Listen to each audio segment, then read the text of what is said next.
sort of thing. Of course, the press were up in arms, and Darcus Howe had us on Devil's Advocate and accused us of being the Barrow Boys of publishing. And I said, Darcus, it's the nicest thing anybody's ever said to us. Then he pulled a gun out on me to see how does it feel, etc. As I said, it was a great bit of publicity. So we were the bad boys of publishing, and we still are in a way. Within the black community, we've published something like 200 titles, probably 150 of which were first-time authors, because we did whatever else the other publishing companies weren't willing to do. They weren't willing to develop first-time authors, so we did it ourselves. We have 3 imprints at the moment that are running. There's a classics imprint of black classic books, and there's a Naya imprint of more upmarket, if you like, very literary black books. We had a non-black imprint as well, because like everybody else, we realized that 95% of our market in this country are not black. So we had a imprint called 2020, in which we published a few books, but we quickly lost interest. And this is important. Whatever you do as a business, you have to have the passion for it. I clearly, as I'm sure you realize from what I've said, have got a passion for black business. I've got a passion from it because that's the community I come from. That's the community I know, and that's the community that's not being serviced. How I feel, if you want to succeed in business, is that you go and find out what everybody else isn't doing. I remember that guy who started up Car Phone Warehouse. The one quote that I've got from him is that he was thanking all the other big phone companies for not realizing back in the day when they thought that car phones would only be used by plumbers and builders, how wrong they were. And he thought, well, thanks very much for making me a billionaire, because I realized that actually the market would be ordinary people who'd want to talk to each other through a phone and so on. So you can pick up little bits of... I know, but back then, it must have seemed incredible. I could tell you, in 1983, when I returned to Britain after doing a degree in literature in Scandinavia, I met an old school friend of mine, John Rawlings, and he said to me, Dawson, I've got this great business that I want you to be part of.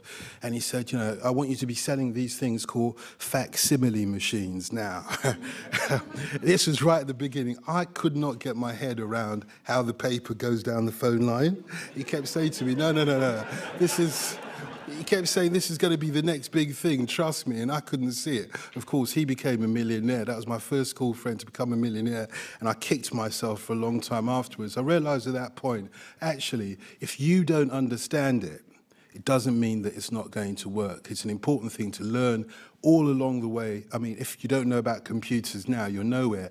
But think about it 15 years ago. Again, I just started The Express, the publishing house, and a couple of young white guys came in and said, look, you're going to need these things. Everybody's going to be using them soon. It's basically email address. Am I running out of time? You are. You have. I'm just getting into my stride. Our broadcaster. Yeah, no, it's not just that. I was making my pitch to our bank friends here.